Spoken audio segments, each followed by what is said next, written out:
সূচনার পাশাপাশি মহালয়ার পুণ্যতিথিতে দুর্গাপুরের বিগ বাজেটে শ্যামা পুজো কমিটিগুলির মধ্যে অন্যতম এডিশন রোডের আমরা কজন বয়েজ ক্লাব তাদের 46তম বর্ষে শ্যামা পুজোর মণ্ডপ তৈরির জন্য খুঁটি পুজো সম্পন্ন করে।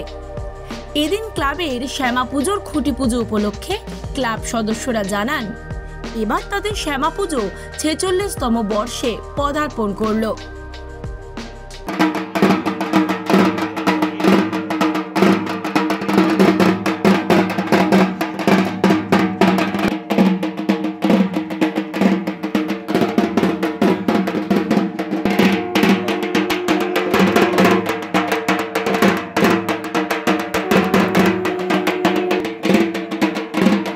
আমাদের পুজো 46তম বর্ষে পদার্পণ করবে।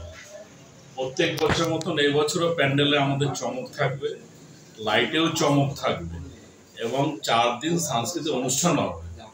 এবছর আমাদের 18 লাখ টাকা বাজেট রেখেছি। পুরোহিতের বৈদিক মন্ত্রের মাধ্যমে ঘণ্টা, শঙ্খ ও মহিলাদের উলুধ্বনি দিয়ে অতি ভক্তি ও নিষ্ঠার সঙ্গে খুঁটি পুজো সম্পন্ন হয়। প্রতি বছরের মতো এবারও আমরা কজন বয়েজ ক্লাবের প্রতিষ্ঠাতা স্বর্গীয় প্রশান্ত মজুমদার স্মৃতি মঞ্চে 4 দিন ধরে অনুষ্ঠিত হবে বিভিন্ন ধরনের সাংস্কৃতিক অনুষ্ঠান। এছাড়াও দর্শকদের জন্য থাকছে মেলা। এবার আমরা কজন বয়েজ ক্লাবের শ্যামা পুজোর বাজেট আনুমানিক 18 লক্ষ টাকা। বরাবরের মতোই এবারও দুর্গাপুরবাসীকে উপহার দিতে চলেছে চমকপ্রদ মণ্ডপ ও প্রতিমা, যা ক্রমশ প্রকাশ্য। Samarendra Das, LCW India, Durgapur.